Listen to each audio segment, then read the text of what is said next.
Mild friend, I've come to talk with you again.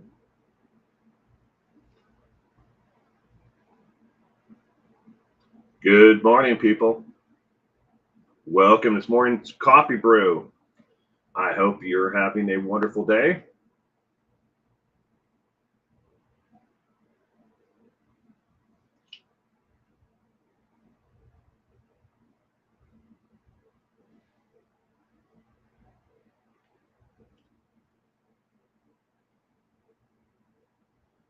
Oh boy, I hope this thing is working great today.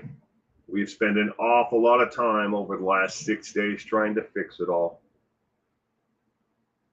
Hope the volume and the video quality is good. I'm not too sure about the video quality, if it's a very grainy or pixelated bad, but there's not much I can do about that. We are streaming in 4K Ultra, but apparently there is an issue with YouTube and X and how they are decompressing it or compressing it to stream out to other people. And it's either showing up as 720 or 1080p. Now again, I'm shooting this in 4K Ultra. What they're doing with it, I have why on their end they're doing 720 or 1080p. I have no idea. Good morning, Rykart, Kitiku. Good morning. I hope the audio and video is somewhat good on your end. There are people who have been getting it and seeing it in 4K, and other people are seeing it in 1080, and some people are seeing it in 720. This will affect obviously the video quality and the audio sound. But I hope that maybe you're getting it in one of the others, if not 4K. But like I said, we spent the last 6 days trying to figure out what the hell was going on, why the last week's streams, none of it would work. Well, at least not new content, but the old content would perfectly work. I could do older trivias, and the Saturday morning, I think somebody told me later on, the entire thing was just a giant purple swirl. And I didn't know anything about that until Sunday, but Miss K, good morning. Francie, good morning. Welcome to this morning's coffee brew. But like I said, I hope to hopefully, crossing fingers, knocking my head on the table, hoping that it all works out this morning. It's about the best I can do.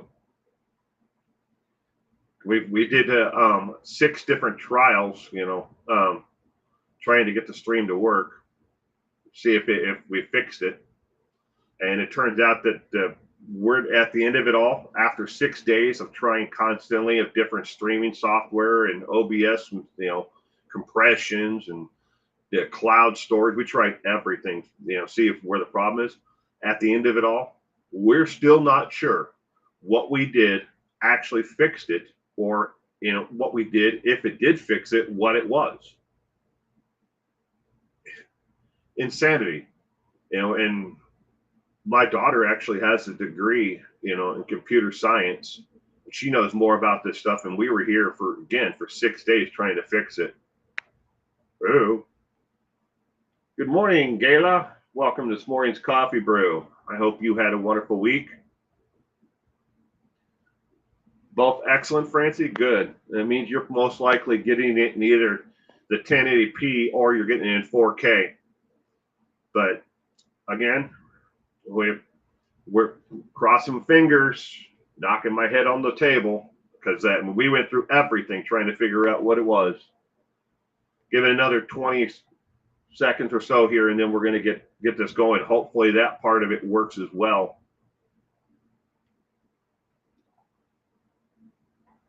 But it's pure insanity when you can't figure it out. And we went through every aspect of the entire thing, trying to figure out why it wasn't working. In the end, I'm still not sure why it wasn't working.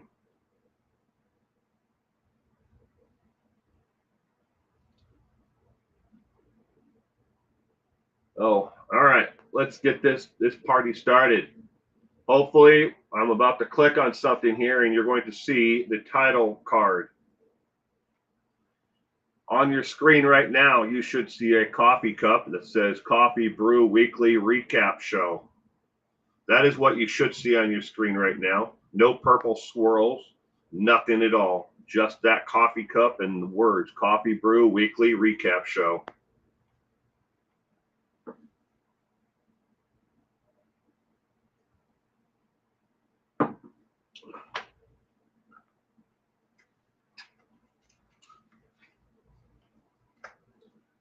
Thank you, Galen. I am 100% right now. But you never know with the young child in the house. I probably am going to get sick again. As the cold and flu season goes around, children are little vectors and they come home and give it to everybody else. All right, we're going to go on to the next one. The following content contains news and utter ridiculous, minor bouts of sarcasm, and highly likely of spontaneous face palming. Vera's sanity may be challenged, and laughter is highly probable, as are tears. Proceed with caution. A comfy chair and possible snacks, wine, or alcohol may be needed. You've been warned. But in all seriousness, this content is restricted to the ages of 16 plus. This is the weekly recap show for September 1st through the 6th of 2024. Springfield, Ohio. Middle schools, high schools, and 2 elementary schools were put on stage 3 lockdown. That's stage 3 out of 4 lockdown, or had classes canceled outright after former President Donald Trump said in the presidential debate that migrants in the area were eating cats and dogs, repeating a lie that was first posted on Facebook and repeated on 4chan. If you don't know what 4chan is, consider yourself lucky. Even after the original poster took down the post and issued an apology because their neighbor's cat did come home. The original post on Facebook said that migrants in the area were eating cats and dogs because their neighbor's cat had disappeared. Well, when little, kitty cat came home, they had to apologize, but they only issued a 1-sentence apology. And then they took the post down. But Trump repeated this even in the light of everyone. There was no documented proof that anyone in the area was eating cats and dogs. I don't give a shit what side of the political aisle you're on. I'm just giving you the news. I'm not for or against Trump or Biden or anybody else who runs. That's your decision. You want to be in one wagon, be in that wagon. I'm just telling you the facts that was complete bullshit for him to repeat something like that. It was undocumented. That even the city and the police department had no proof that it ever existed. So see, that's the world we live in. People want to fight and say, look, man, you're being harmful to the other person on the other side. If Harris said something retarded like that, and I use that word because I can and I want to, I'm not going to be politically correct. If she said something, like that, I'd put it up here on the screen as well. Again, hate me if you want, love me if you want. I don't care. I don't care what side of the aisle you're on.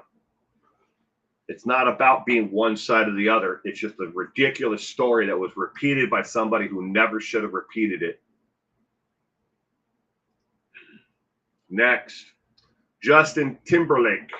You know who the singer Justin Timberlake is. Well, Justin Timberlake has decided to take a plea deal, ending his fight over his DUI arrest. As part of the plea deal, he will have to pay $760 in court fines. $500 of his actual court fines, $260 of it goes to restitution for crime victims. Plus, he must do 25 hours of community service. And you can bet your lucky stars and that Justin Timberlake in his 25 hours of community service will be doing something utterly ridiculous, that doesn't even help the community at all and will be written off. Maybe he'll do a concert for a small group of people. Boom, there goes 25 hours. or him and his assistants will show up where all of his assistants will work and actually do the physical labor, while Justin Timberlake sits back and takes photos, puts on a hard hat, and maybe holds a shovel long enough for the media to leave, and then he's off and gone. And the 25 hours of community service will be completed.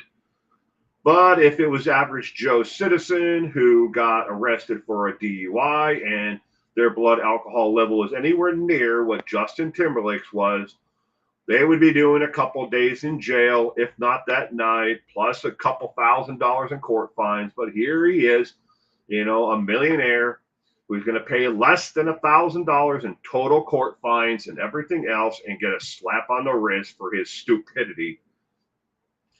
He says he's sorry for it, and I'm sorry if you feel that I'm being harsh on Justin Timberlake, if he is like your ultra favorite, singer in the world. I, frankly, don't care about the man.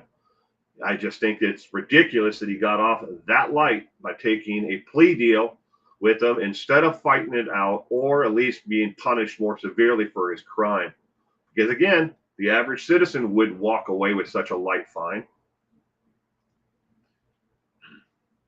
Next, a shooter outside of Hunter, outside of the town of Sawtooth, Washington, came across human remains in a dense forested area approximately 100 yards off a logging road. Was this a hunter who died of natural causes or some other injury? We don't know. Or was this yet another body dump? And the reason why I bring up even remotely that maybe it's a possible body dump is because within a geographic location of 70 miles, they have found multiple dead bodies in the area. And it might be, it's also worth mentioning that this body, they found, this hunter found a skull and rib bones and a leg bone. They did not find, as of right now, any rifle or clothing that would, say that this was a possible hunter. The remains have yet to be identified, but the local FBI office again is investigating because again within that geographic location of 70 miles, they have found multiple bodies over the years that have been found there. Were they hunters? Nobody knows how the person got there or the remains got there. So it could have been somebody who died somewhere else and somebody dumped the body, less than 100 yards off a logging road where this place was. And to give you an idea of the terrain, this is an actual photo, of the terrain that is near the area where this body was found. You see, there's no walking paths or anything else, but the reddish bushes you see there are wild berry bushes. And then there's tall grass and pine trees that are scattered amongst the area. This hunter was out tracking bears at the time. Looking for signs of where bears may have been, making their dens or been traveling. But he was scouting out the area for bear hunting. But that's when he came across the remains in an area that wasn't next to a tree or no makeshift, shelter where, somebody may have succumbed to the elements. They don't know. Again, less than 100 yards off of the beaten path from the logging road. So again, the FBI and local law enforcement are working to try to figure out where these remains came from and who they may have been. Next, UCLA grad Brianna Kupfer had been tried to alert an employee to a creepy man who had been seen on camera following her. She even texted her friend that she was in fear of this man because he had followed her in and out of multiple stores. Well, he ended up stabbing her and killing her. He stabbed her 46 times and killed her. As law enforcement and in the actual court case itself, he had no knowledge of her at all. They never knew each other. They didn't, know any, they have social circles that ran together. Nothing. It was just a violent attack that happened upon, Brianna, and nobody bothered to stop this individual, or kick him out of the store or do anything for her safety. Even when she alerted two employees in the final store that this man had been following her. They were just like, whatever, it's not our problem. But he was convicted of her murder this past week. If you want to click on the link to the full story, that I put the shorter version from the People magazine online. You can put her name into Google and read the Associated Press article, which is about 6.5 pages in length. But the People magazine one kind of covers the highlights of it all. Next, accused killer Brian Kohlberger. His trial is going to be moved from Moscow, Idaho to Ada County. Additionally, on top of it all, Judge is going to not be overseeing the case anymore, and they have appointed a brand new judge for the case. And when it moves to Ada County, he will be held in the Ada County jail during the actual trial itself. And we've known some people who've, popular cases where inmates have been held in the same Ada County jail. But they're moving it so because his defense attorneys believe they're unable to get a fair trial in Moscow, Idaho, because of the sheer number of people that they can select a jury pool from. By moving it to Ada County, they go from about 79,000, in and around the Moscow, Idaho area, to moving it to Ada County to about 535,000 eligible juror members to pick from. So they'll definitely get a larger selection of people to pull a possible jury from. And in case people are wondering, by moving the trial to Ada County, it is almost 6 times more expensive to move it there, but it is his constitutional right to be able to have a fair and open trial. Now, the ruling is still in effect that there won't be any video footage of the actual trial itself, but now that Judge is not ruling on the case, maybe the next judge will change that opinion and decide that the court, case itself should have, video streaming of the actual case itself on delay. We won't get a live stream of it, but we will get a delay. That is to make sure that they don't have any more hiccups like they've had in other cases in the past couple of years where people who were streaming it were talking and it could be heard over the actual speaker, the plaintiff, attorney, the state and the defense. But it will be on a 5-minute delay, but they will stream it live. You just won't see it actual live. It's, it's still delayed. Maybe the judge, who has been appointed to the case now, and when it moves to Ada County, will reverse that decision. So now we've come to which news story is real and which one is fake. Leading up to this week, I posted several times that we're now going to have multiple stories, but yet only one of the stories is true. You don't need to tell me which one is fake, just which one is real.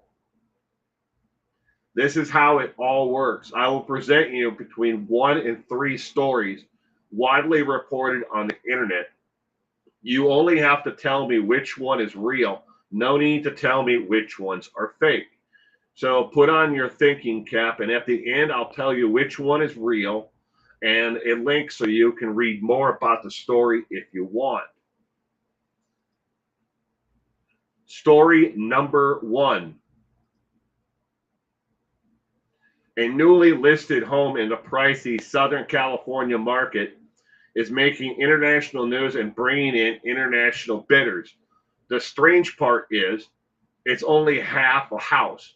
The house was destroyed by a falling tree in May of 2024. The starting bid was $499,999 until it was changed to a closed bid. after 87 approved bidders placed a closed or firm offer on the home. Local agents have fielded calls from London, Spain, Mexico, and even Antarctica for the home. So now they're offering it on a closed bid. So maybe you bid 600,000 and they say somebody came in higher than you, but it's only half a house. There's no roof. There's no roof at all on the entire house. Is this story true, or is the next one the real one? Story number 2. Houston, Texas. A man only known as Roberto is not only lucky to be alive, he is also $225,000 richer today. Roberto was out metal detecting on a local beach and lost track of the time. Before he knew it, the tide had come in and it surrounded him. The problem for Roberto is he doesn't know how to swim. He was rescued by a passing boater. How did he get richer? He found 4 coins he believed were coins given away by a local, now closed, themed pirate restaurant. It turns out they were not, like souvenirs from this restaurant. They were actual Spanish coins. Cha-ching! $225,000 richer and lucky to be alive. Is this the real story, or is the next one the real story? Story number 3. A cat named Lucky is alive and well and may have used up 2 of his 9 lives. See, Lucky went missing 8 weeks ago after he jumped into a moving truck from New York to his new home in Utah. All the belongings of the family was put into storage until they arrived. What did they find? Their missing cat Lucky. He has been checked out by local veterinarians and is no worse for shape and of his desired method of traveling. Is this the real story, or is story number 1, story number 2, or story number 3 the real story?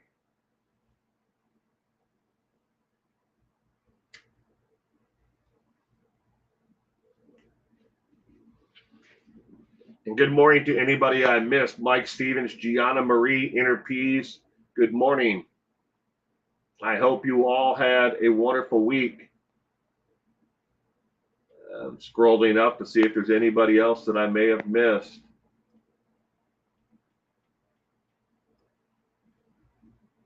I'm not sure if I said hello this morning to you, Miss K, but good morning. Talk to you guys later, says Rykard. I'm going to get fuel. Ooh, I wonder if it's at a Buc-ee's or a Love's gas station. As I travel the U.S., that's where I always like to go. Is whenever there's a Buc-ee's or a Love's gas station. I like Love's gas stations, truck stops, because they're cleaner than other ones. I put Spanish coins in a case in my favorite bag for my hubby's birthday party last week. Hope they weren't real. Good morning, Lemon Pie. Sorry if I missed you earlier. Sprinkled Donut, good morning as well. Good morning, good morning. I hope you all both had a wonderful week. Which story is real? Story 1, 2, or 3? One of them is real, 2 of them are completely fake. So which of the stories is the real one? Only one of these stories is real news story. The others are completely made up. People are fake. The events are fake. Never ever happened. And I didn't even make them up. Again, these aren't these are what's been passed around as news, and they were meant to fool you. All right, with that in mind, I already gave you the time to decide story number 1, story number 2, or story number 3. Which one is real?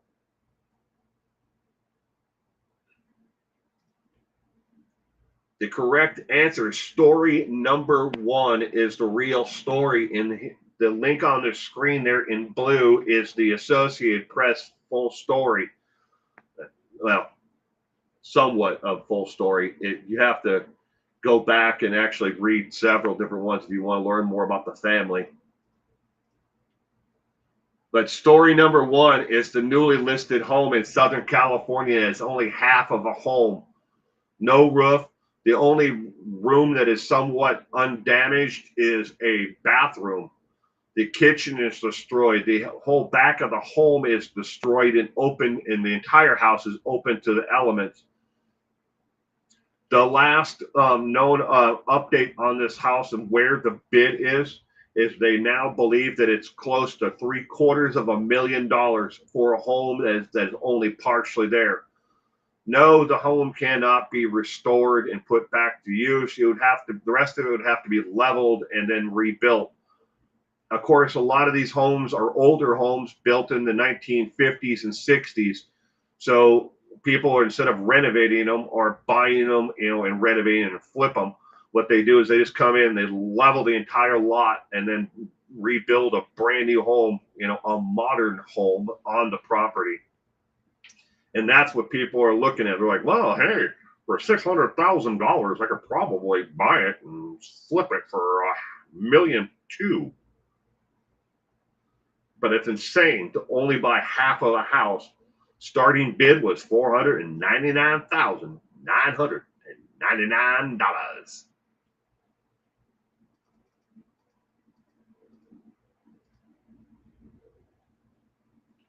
Again, thank you for being here today for this morning's stream. You got to take off. So, Interpeas has posted a LA Times story for $500,000. A tree crushed the home. Thank you, Interpeas. I'm back from putting diesel in your truck. I bet that cost you a pretty damn penny, right, Cart? I know my friend, when she fills up her motorhome, it costs her close to $1,000. I can only bet what the diesel price is for your truck. The capacity probably up there though. Help poor fake Roberto spend the money. But the story about there is another story that is real, that is about a cat that is in the news. Who did go missing for 8 weeks, but didn't move across the country. Actually, was found down inside of like a pipe. Crawled inside of a pipe and was missing for 8 weeks. I'm going on a road trip to Arkansas in 2 weeks from Cali. Ooh. I hope you have fun. Stay safe, Gayla. You hate the smell of diesel exhaust? Nah, diesel exhaust reminds me of the smell of napalm in the morning. It's a joke, and it's a reference to a movie, Napalm in the Morning. Diesel prices have gone down a little bit. Well, every penny it goes down. If you're an owner-operator, if you're going to have to foot that bill, every penny it goes down saves you money, puts that money back in your pocket. I mean, I can almost guarantee Reichardt's not driving for Swift. But to all those Swift drivers out there, I'm sorry for making fun of you.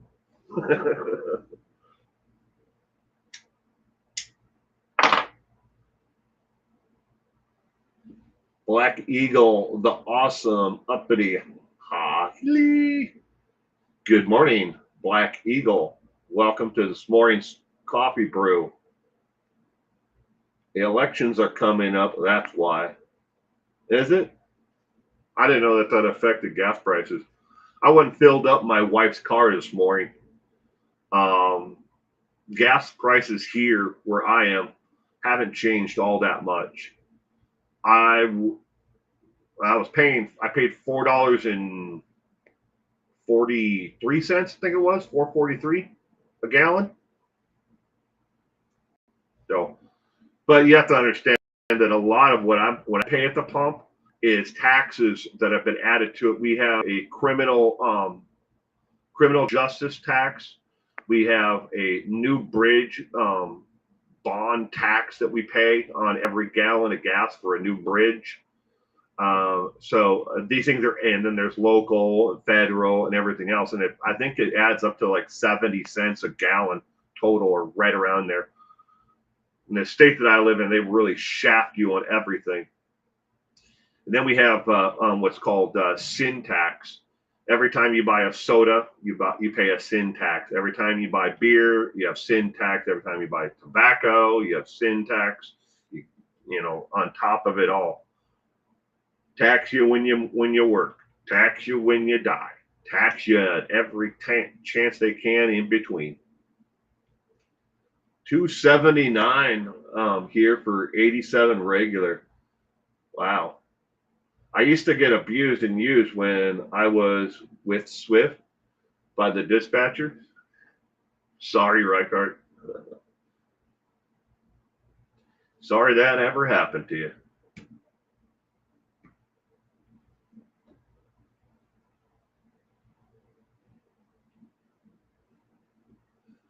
Yeah, I think the cheapest gas here is at Costco. But Costco to me, it's local, but from my house to Costco, it would be 8 miles, 9 miles, one direction from my house. And of course, when my wife wants me to fill up her car, it's because the light has come on and it goes ding, ding, ding, ding, ding, ding, ding, ding, ding, ding, meaning it's out of freaking gas. So there was no way I was going to make it 8 miles or 9 miles to Costco. And besides, about 5 o'clock in the morning is when people start lining up there for gas. And it's always busy. I don't think if they have diesel, they got to be on the outer two pumps. They may have diesel. I never go to those ones because they got like 5 on one side, 5 on the other, and then they got a little tiny hut thing in the middle. Someone called me uppity a-hole, and my friend said, well, I think you're awesome. So I decided to change my name. That's cool. Be you. Be you. For quite a few years, Black Eagle, I worked in the restaurant business. So I had my own set of chef's knives that I had in one of those roll things. And I engraved each and every one of the knives had the word asshole engraved on the blade. It was laser etched in. And the knives got stolen from me from my car. I just wanted to. I would have loved to have been the fly on the wall when whoever stole them, took them to a pawn shop and tried to sell them. Why do all your knives say asshole on them? I can't sell a set of chef knives with the word asshole written on them. But the reason why I put asshole on them was because I was always in a position of authority, and everybody underneath me always said, "You're an asshole. Why do you have to be such an asshole?"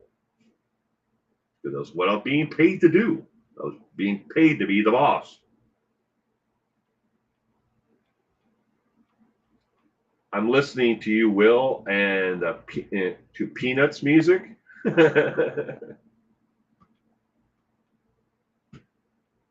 You dig it. Be you, man. If people want to call you things, embrace it. And if that's what you want to do, otherwise, just let it fly off your shoulder.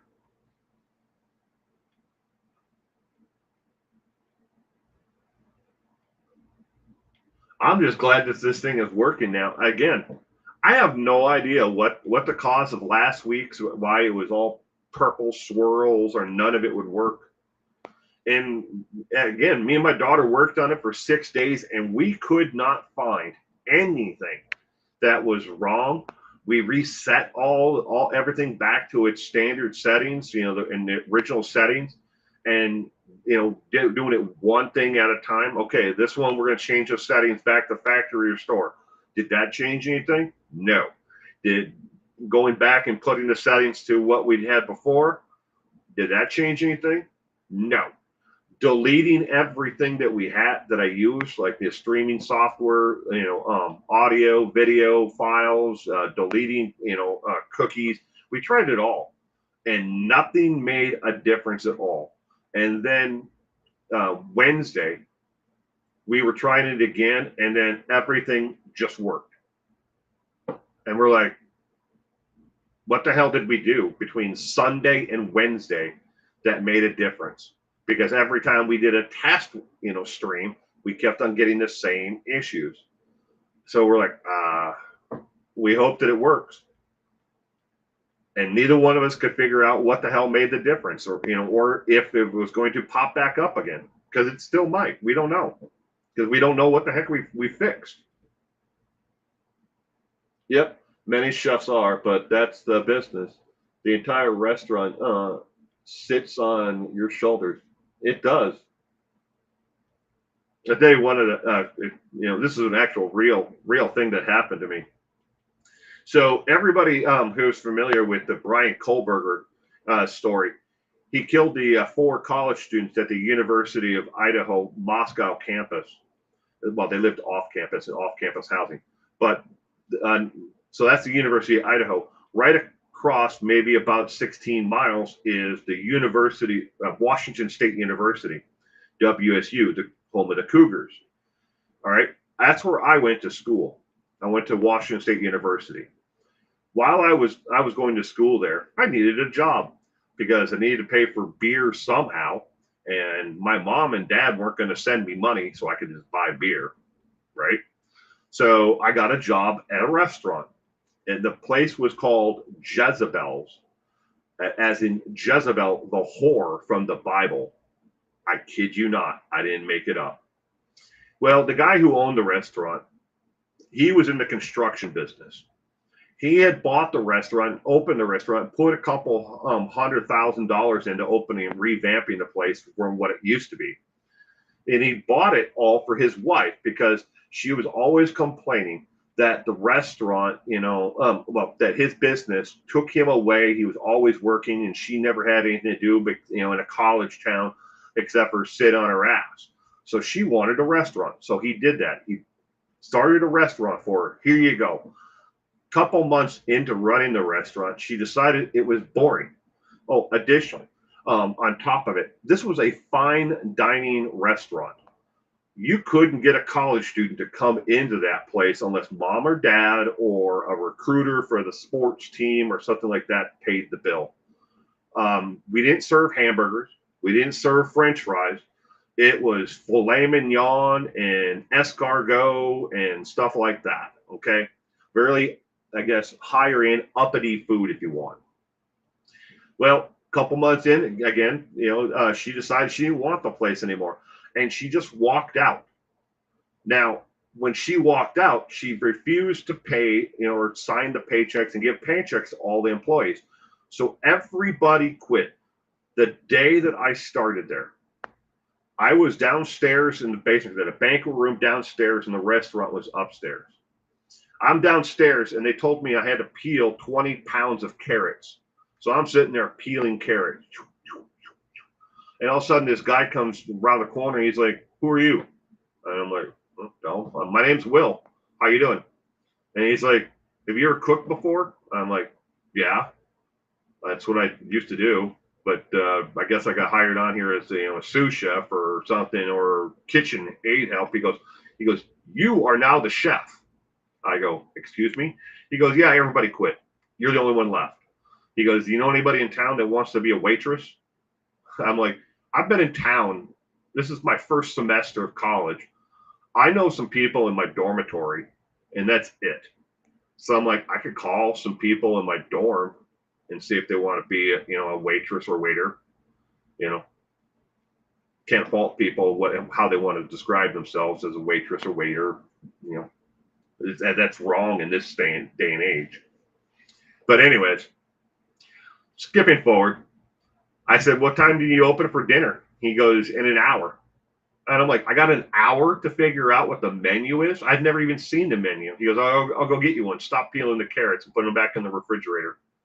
And I'm like, "Okay." So an hour later, dinner service opened. They opened the doors. And I'm like, I don't know how to make any of this food. I mean, I never made food like that before. My experience as a cook leading up to that day was I worked in a smorgasbord, all you can eat buffet restaurant. I worked at a fast food. Well, I wouldn't call it fast food. It was kind of like casual dining, but fast. That was it. I didn't know how to make a steak. I mean, maybe for myself, but I didn't know anything. So we had like 3 customers that night. That was it. And then the same guy who I saw earlier, because I found 2 people who wanted to, one guy and he had his sister decided they wanted to be the wait staff and bus boy and bus girl, whatever. He came in and he goes, all right. And he handed me a ring of keys. He goes, the place is yours. Do what you want with it. And I'm like, what? What do you want me to do? He's like, it's yours. Do what you want with it. I'm out of here. And he walked out and never saw that man until the day the place got seized by the IRS. And that was a year later. We didn't pay the taxes. We didn't know how to pay taxes. I had to figure out how to do payroll and how to buy food. How do you pay the electric bill? How do you pay the gas bill for the place? I didn't know any of that. I used to take the money out of the register and wad it all up and stuff it in a paper bag and then put it in the office on the desk. I had paper bags that were spread out everywhere, just had cash in them. I didn't know the number to the safe. I didn't know what to do with the place or what to do with anything, but I learned. That's my experience in fine dining restaurant. Ta-da!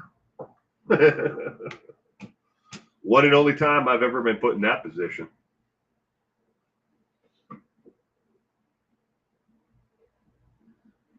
Crazy story, but true. Yeah.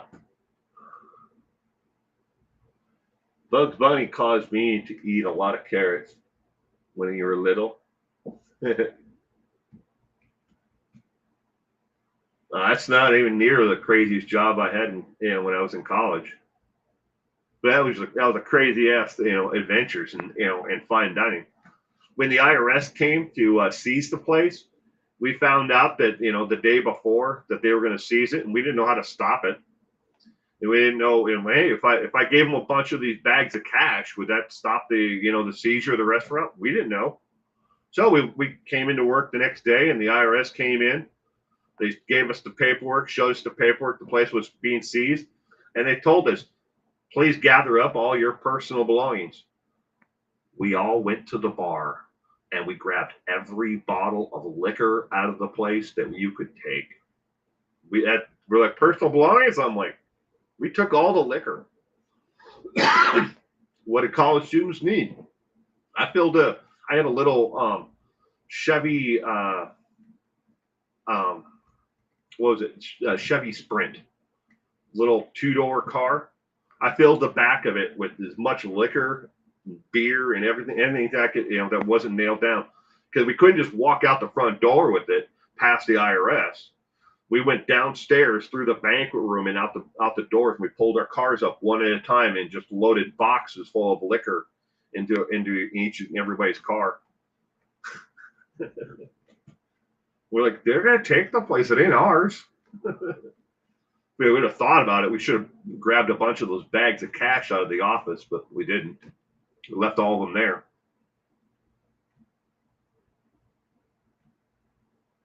My hubby was an Army cook in Vietnam. I still have, what? I still have the recipe cards, except for they are for 200 people. That gala in the refrigerator just outside of this office here, my studio. I've got MREs that are from the Vietnam era. My father-in-law was he was a supply sergeant with the United States Army before he went to not the reserves, but National Guard. He went to the National Guard after active duty. But when he was still in the National Guard, they couldn't have things on inventory. If you had it on inventory, they cut your budget for the next year. So what they would do is they would dig holes out in the desert and they would just bury shit. I mean, everything, food, uniforms, ammunition, that's not there on the shelf. And that's what they counted in case they came in to do an audit. It wasn't there. Well, they knew where all this stuff was buried out in the desert. But before he actually retired from the National Guard, he went and dug up a bunch of his stuff and brought it all home. So I have MREs from the Vietnam era. I'm not sure which meals they are. I think they're. I mean, I wouldn't eat any of it, but I mean, I every once in a while I take the packs of matches out of them. There's no cigarettes in them.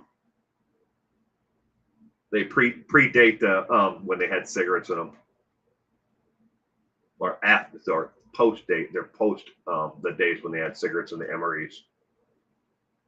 But they do have those pills, which basically is meth.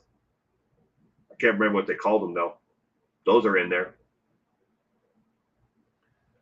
6 cents Amelia.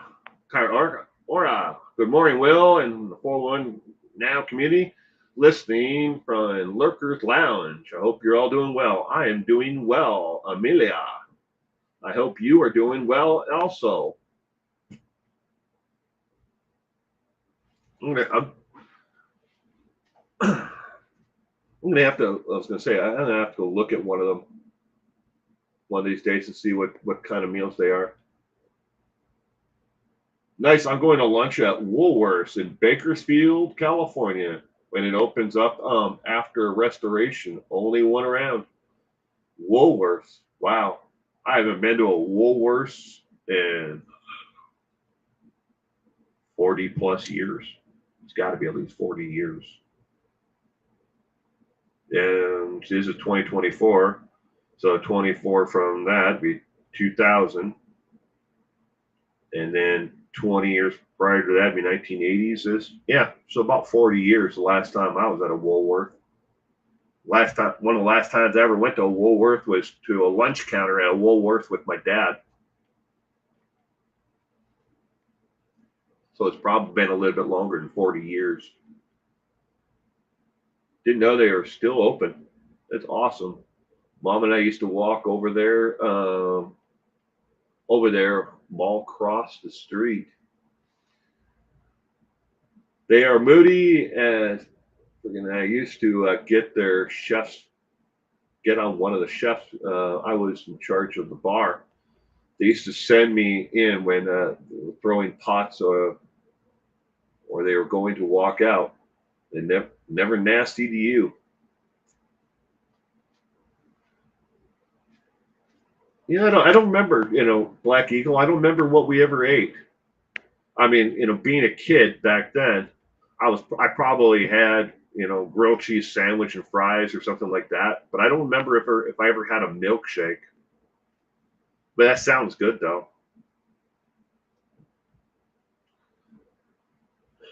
Don't remember, I just remember, being with my dad.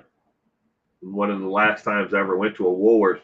And incidentally, the reason why that is stuck in my brain is because on the wall they used to have a sign that said whites only, and they had painted over it, but you could still tell what the sign was. So they whitewashed it out, but you could still see the sign there and see the outlines of the actual letters itself that said whites only. And I always wondered what that meant, and I remember asking my dad about that. And then he explained to me, about racial segregation and how Woolworths was, one of the last remaining places where, they had people, whites only at the lunch counter. I mean, I'm way off of how he told it, but I mean, hell, my dad died in 1981, so I'm just trying to remember as much as I can from then. I cook almost daily. A hubby still works long shifts. Today is bacon cheeseburger and grilled onions. Ooh, yummy. I cook every day as well, Gala. Dinner and breakfast on the weekends like today. After the stream, I have to go make breakfast for my family.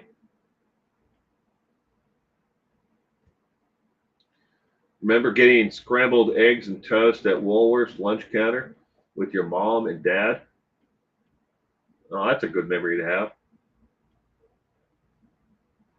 Irony, right? It is. Woolworth's closed. This one in downtown Bakersfield was bought by a woman who is restoring it in a large bank building. Oh, well, that sounds pretty cool, Gala. And Miss K cooks every day as well. I don't ever remember shopping in Woolworth though.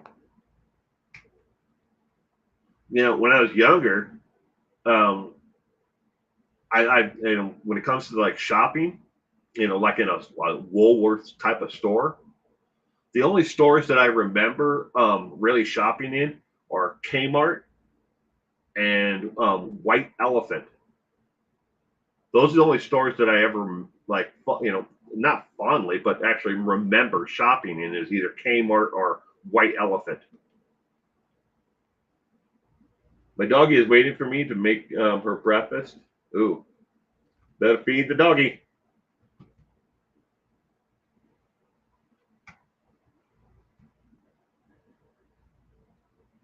Well, I've had a little upsetting few days, but feeling much better now. Well, good. Yeah, I don't know if you saw my comment this morning, Gemma. My wife really liked the boots in the Elvis Hall that you had in the video. She liked the boots and the white dress. She really liked those. She said they were both of them were cute. We sat down and we a lot of times, when I watch your videos, me and my wife sit down together and we watch them. So it may only look as one view, but you got two people viewing them. I'm sure we're not the only ones. Fun fact, I had an art studio in an abandoned building, and on the wall was a faded Woolworth sign. You had an art studio. Um, may I ask, Black Eagle, what type of art do you do? Or did you do then? Stuckey's was a fun road trip stop. We'd get chocolate sundaes at the lunch counter. That's cool.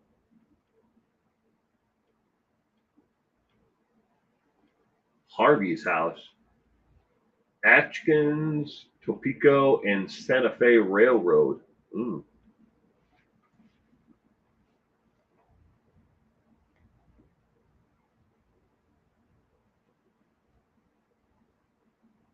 A little ground beef for your baby. She loves it. There you go. I used to when I had my dogs. I used to make their I'd make them not like a breakfast or a lunch or a dinner, but I would once a day I fed them a homemade meal. It had carrots, chicken or turkey meat in it, ground beef, ground like meat. Abstract and impressionist. Ah, that sounds cool. I did a lot of abstract impressionist back when I was younger.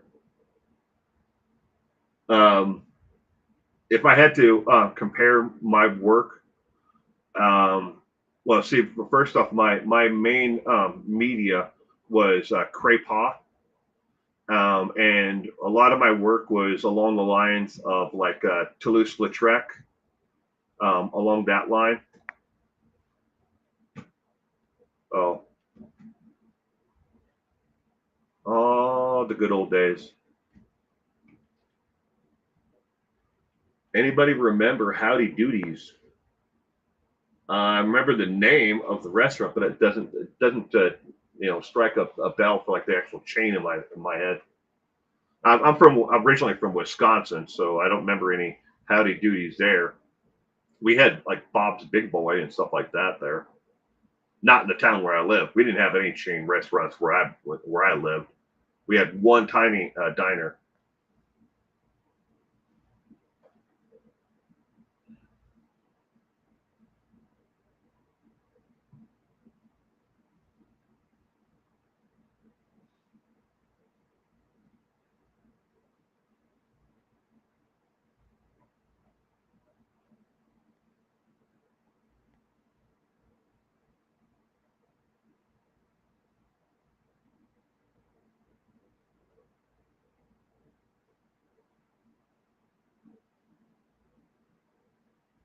Yeah, Toulouse-Lautrec was a very fascinating individual.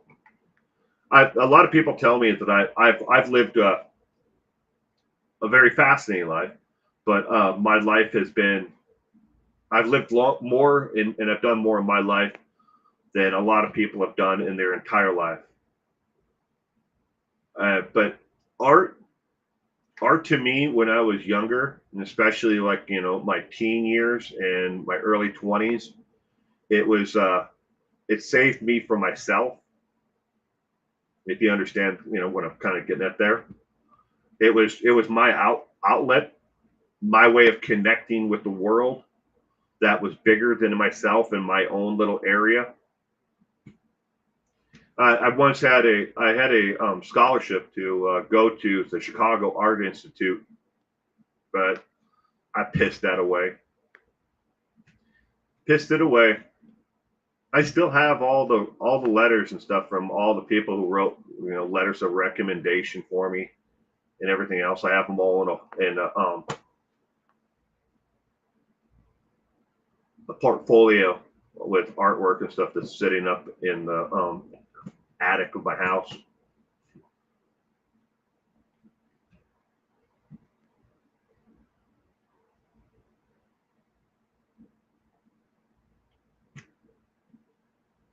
Your doggy is lucky. Mine can only eat chicken, rice, or premium dog food, sensitive tummy issues. Inner P is your major was in art and you loved it. Yeah, I had a after my dad died in 1981, from between 1981 and I'd say 1997 ish, right in there, for about 16 years. My life went to complete hell in a handbasket, and it was mainly because of the people around me. But I don't want to get into it. But one of these days, one of these days, maybe I'll cover it. But art was it was the only thing, that, and I had a teacher who, just like, hey, you want to just chill, escape from the world, come here. The classroom is always open. Do what you want to do. So I threw everything out the window and ignored everything, and I channeled all my energy just towards art and photography.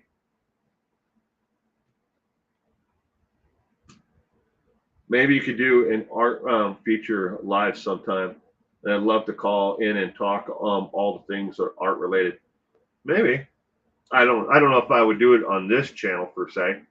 I might do it on one of my other channels.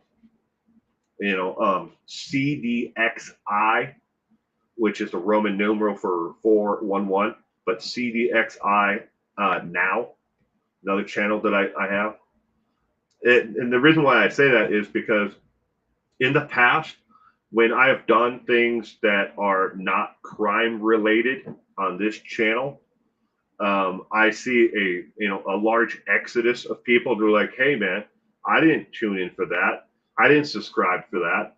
I subscribe because I want to hear about the most horrific things that people have done to each other, in the crime, area of crime. I don't want to see a live stream of where people are just chatting or they're talking about this subject or that. That's not crime related. So yeah, if I ever do it, it'd be on that channel, most likely. Wouldn't be on the Taco Podcast, another channel that I have, but that's mainly um, yeah, me and my wife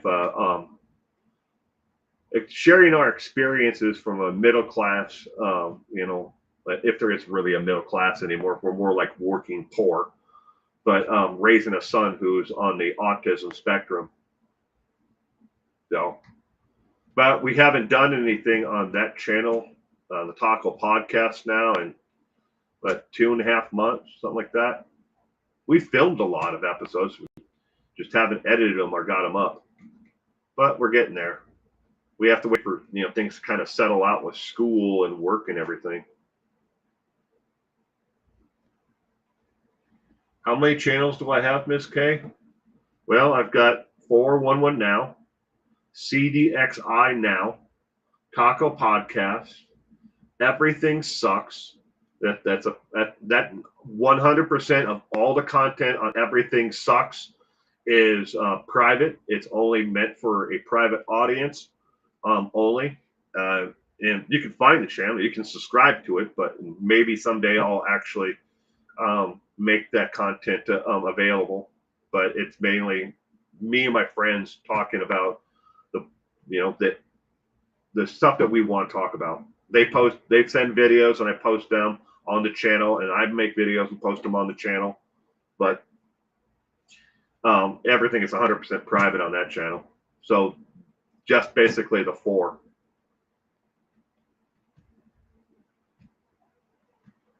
Oh, thank you, Interpeeves. Ms. K, you're sub to the Taco Podcast. Hopefully by the end of the month we'll get back to posting on that channel. But nothing is too violent for me.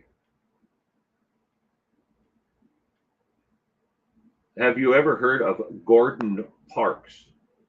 He was your grandfather, Gordon Parks.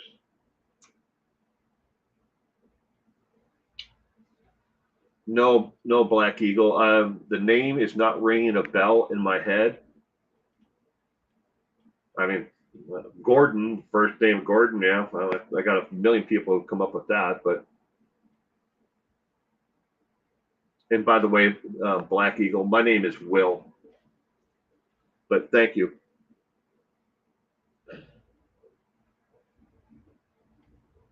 But nothing's too violent for Gala. Well, I have to agree with and I thank you for being here on 401 now with me. It's just that when I try to like move things, the needle to one side or the other that is less violent or not about crime, I always get a backlash from people immediately. So try to keep it just in that one area, of content. Will, are you good at debating? I'm not. Well, Francie, I guess it would all depend upon the actual subject matter. If I know about the subject matter, yes. There's an art to debating. There's definitely an art to it.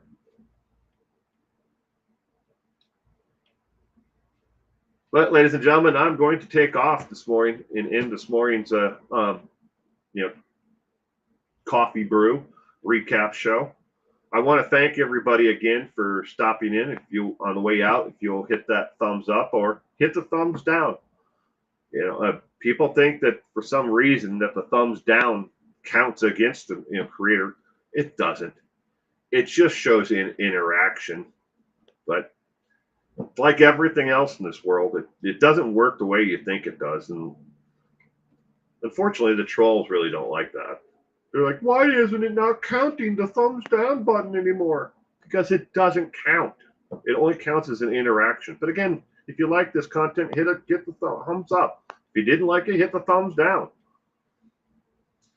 But thank you again, everyone, for hanging out and listening to me ramble this morning, and for being here for the crime recap. And for those who are new, Black Eagle, if you like trivia, true crime trivia, we play true crime trivia every single Sunday at 4 p.m. Pacific Standard Time. That would be 5 o'clock East Coast Mountain, 7 o'clock on the East Coast of the United States. So it's 20 multiple choice questions. You get 4 answers. You can answer either A, B, C, or D, or E and make up your own answer, because quite a few of the people you see in the comments here right now will be there, and they will be throwing out their E's, their funny E answers to each question. But we play only for fun. No one's better at it than anybody else. Plus, I highlight at least one, sometimes multiple stories of people who are missing from across America. These are active, open missing cases across America. But that's additional every trivia night. I think this is the 323rd trivia night. So 323. So 322 episodes of trivia. So I hope to see you all there again. In the meantime, everyone, take care, and I will see you again soon. Bye.